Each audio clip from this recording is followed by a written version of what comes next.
भारत में प्रदूषण अब सिर्फ एक समस्या नहीं है बल्कि एक ऐसी सच्चाई बन चुका है जिसे हम रोज जी रहे हैं।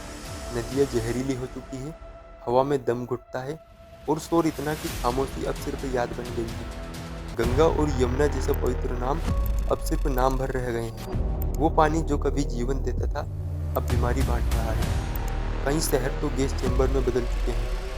हर 20 साल में भारत में एक नया शहर बस रहा है। ऊंची इमारतें, चौड़ी सड़कें, लेकिन उस विकास की कीमत क्या है? दुनिया के 20 सबसे प्रदूषित शहरों में 13 भारत के शहर हैं। क्या यहाँ उपलब्धि है? दुनिया में वायु प्रदूषण से 80 लाख से अधिक मौतें होती हैं और अकेले भारत में हर साल वायु प्रदूषण से 20 लाख मौतें हो रही है। हम समझेंगे प्रदूषण है क्या, और एक सवाल भी है, क्यों भारतीयों को इससे फर्क नहीं पड़ रहा? क्योंकि हर दिन हर व्यक्ति घर से बाहर निकलता है, क्यों उसे दिखाई नहीं देता बाहर चल क्या रहा है? भारतीय अपने एक रुख से कभी नहीं बदलते। मेरा स्वार्थ, मेरा परिवार, मुझे फर्क थोड़े ही पड़ रहा। देखो आज मैं ऑफिस गया, मेरे बच्चे स्कूल गए, मैंने आज अपनी दुकान लगाई, देखो सभी सही सलामत अपने घर वापस आ गए। प्रदूषण होता क्या है? हम ठीक तो हैं? इस तरह की मेंटालिटी क्या दर्शाती है? हम इसे स्वार्थी कह रहे हैं, यह तो कहीं से भी अपना स्वार्थी नहीं है। हम भारतीय ऐसे हैं, हमें अपने स्वार्थ भी नहीं पता। जो असली स्वार्थी होगा वह सवाल करेगा, मेरा बच्चा स्कूल गया, क्या उसने साफ हवा ली? क्या उसे साफ पानी प्राप्त हुआ? बाजारों से लेकर दफ्तरों तक मैंने मेरी उम्र के कितने दिन कम कर लिए? मेरा यह शरीर कितनी ही बीमारियों का घर बनता जा रहा है। ये असली स्वार्थ है या नहीं? हमें तो असली स्वार्थ भी नहीं पता। बड़ा प्रश्न, अगर असली स्वार्थी व्यक्ति होगा तो प्रश्न जरूर उठाएगा, बड़े जोर शोर से, पूरी क्षमता से अपनी बात रखेगा। प्रदूषण हमारे ऊपर कैसे अपनी पेड़ बनाता जा रहा है? पुराने समय में हम पीछे जाएं, आज से लगभग 100 साल पहले, जब हम गुलाम थे, जहां कानून व्यवस्था का कोई वजूद नहीं था, जहां डिक्टेटरशिप चल रही थी, शासन में जनता का दमन होता था, राजा अपनी सेनाओं की ताकत के माध्यम से जनता का शोषण करता था, गाँव शहरों बस्तियों में किसी को भी उठा ले जाता था और अपने कामों को पूरा करता था। वह व्यक्ति कभी नहीं मिलता, और मिलता तो उसकी हालत ऐसी थी वह कुछ कर नहीं सकता, वह जी नहीं सकता। यह एक कहानी भर नहीं है।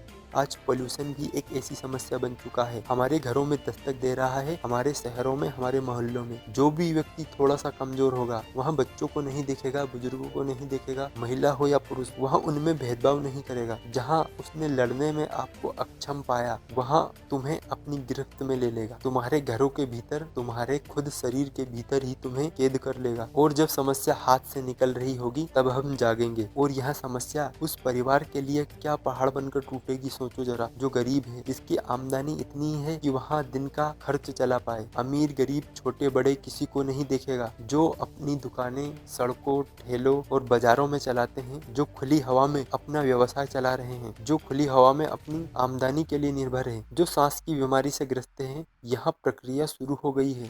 अस्पताल मरीजों से भर रहे हैं। अस्पतालों को इससे निपटने के लिए अलग ही डिपार्टमेंट बनाना पड़ रहा है। यहाँ बीमारी चोरी छिपे आ रही है। चारों तरफ उत्पन्न शोर शराबा, मानसिक क्षति और हमारे स्वास्थ्य पर क्या प्रभाव डाल रहा है? आम नागरिक ने, सरकारों ने इसे तो सामान्य समझ रखा है। बड़ा कारण यही है।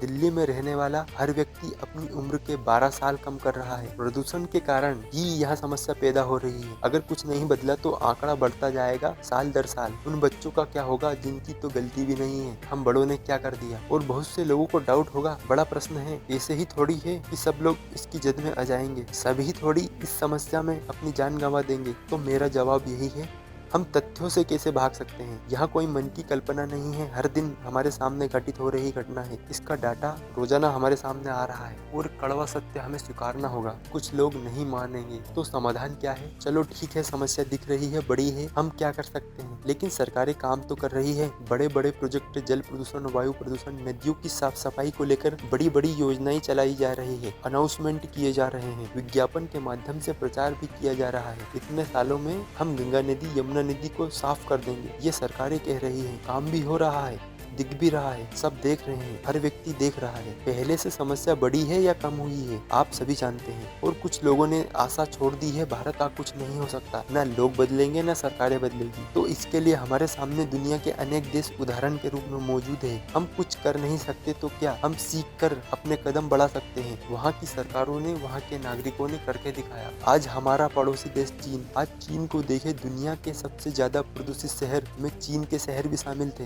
बीजिंग हो या संघाई उन्होंने जरूरी कदम उठाए, प्रदूषण फैलाने वाले उद्योगों को शहरों से बाहर किया, कोल प्लांटों को या तो बंद कर दिया या कहीं दूर स्थापित किया। इंग्लैंड में अगर हम लंदन को देखें, वहाँ 20वीं सदी में द ग्रेट स्मोक जैसी घटनाओं से सामना करना पड़ा था। लंदन में ही टेम्स नदी सबसे प्रदूषित नदी थी, इसे जैविक रूप से मृत माना जाता था, यानी इसमें जीवन की संभावना ना के बराबर है। सख्त कानून बनाए गए, नागरिकों ने भी इसे जिम्मेदारी से लिया और मछलियों की कई प्रजातियां वापस आ गई। इसी के साथ राइन नदी यहाँ स्विट्जरलैंड, फ्रांस, जर्मनी जैसे देशों से होकर बहती है, यहाँ भी प्रदूषित थी। प्रदूषण ने इसकी भी हालत खराब कर दी थी। बड़े बड़े प्रतिबंध लगाए गए, लगातार मॉनिटरिंग की गई और यहाँ स्वच्छ नदी के रूप में सबके सामने आई। तो बदलाव आ सकता है, नामुमकिन जैसी कोई बात नहीं है। सरकारें किसकी डिमांड पर काम करती है? आम आदमी इसको लेकर गंभीर नहीं है तो सरकारें कैसे काम करेगी? अगर नागरिक गंभीर है तो सरकारें भी तुरंत एक्शन मोड में आएंगी और समस्या को दूर कर दिया जाएगा। लेकिन समस्या यहाँ है कि आम भारतीय को यहाँ प्रदूषण समस्या लग ही नहीं रही है।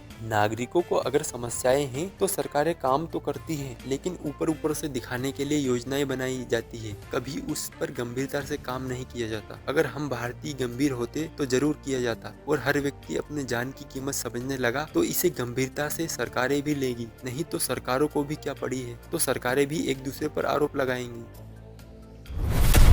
मीडिया चैनल, सोशल मीडिया पर इसकी जानकारी नाम मात्र ही उपलब्ध है। अगर है भी तो थोड़े बहुत नुकसान बताकर आगे निकल जाते हैं। न जाने किस बात की जल्दी रहती है। जान की कीमत से भी ज्यादा कोई बात जरूरी है क्या? और हमारी मीडिया से तो हम परिचित हैं। यहाँ सबसे बड़ा मुद्दा होना चाहिए, जैसे कोरोना ने पूरे देश को एकजुट कर दिया था, कैसे कोरोना से हमने लड़ाई लड़ी। सरकारों से लेकर सिस्टम तक आम जनता भी सतर्क थी, गंभीर थी। इसे इमरजेंसी घोषित कर दिया था। घंटों घंटों पर आंकड़ों से परिचित कराया जा रहा था। मीडिया के द्वारा कैसे हर व्यक्ति को अपनी सुरक्षा को लेकर अवेयर किया जा रहा था। कितने केस रोजाना दर्ज हो रहे थे, कितनी जाने जा रही है, क्या हमें सावधानी रखनी होगी, अगर सावधानी नहीं रखी तो क्या हेल्थ इश्यू होंगे, लापरवाही का अंजाम क्या होगा। हर नागरिक जागरूक था, पल पल अपडेट मिल रहे थे, सरकारें भी काम कर रही थी। लेकिन अब क्या हो रहा है? हर दिन मामले आ भी रहे हैं, जान जा भी रही है, हर व्यक्ति की आयु प्रदूषण से कम हो रही है, बीमारियां बढ़ रही है। न आम आदमी परिचित है, न मीडिया घंटों घंटों पर बता रही है, न अखबारों में कुछ अता पता है। कभी कभार खबर छपती भी है तो इतिहास की तरह लगती है, कब आई और कब चली गई। तो इसका समाधान देश के एक एक नागरिक को परिचित कराया जाए तभी होगा। इसके खतरों से अगर यहाँ समस्या और बड़ी तो जीवन में क्या बदलाव आएंगे? इसका समाधान देश के एक एक नागरिक को परिचित कराकर ही कराया जा सकता है। क्या खतरे हैं, क्या जीवन में बदलाव आएगा, जीवन पूरी तरह बदल जाएगा, इन सवालों से उसको परिचित कराना होगा, इन तथ्यों को सामने रखना होगा। अगर तथ्य उसके सामने प्रकट नहीं किए गए, जागरूक नहीं किया गया तो समस्या बनी रहेगी। जागरूक हो गया तो सरकारें भी मेहनत करेगी, समस्या भी समाप्त हो जाएगी। समस्या का असली समाधान तो यही है, किसी को खबर नहीं है तो खबर पहुंचाओ।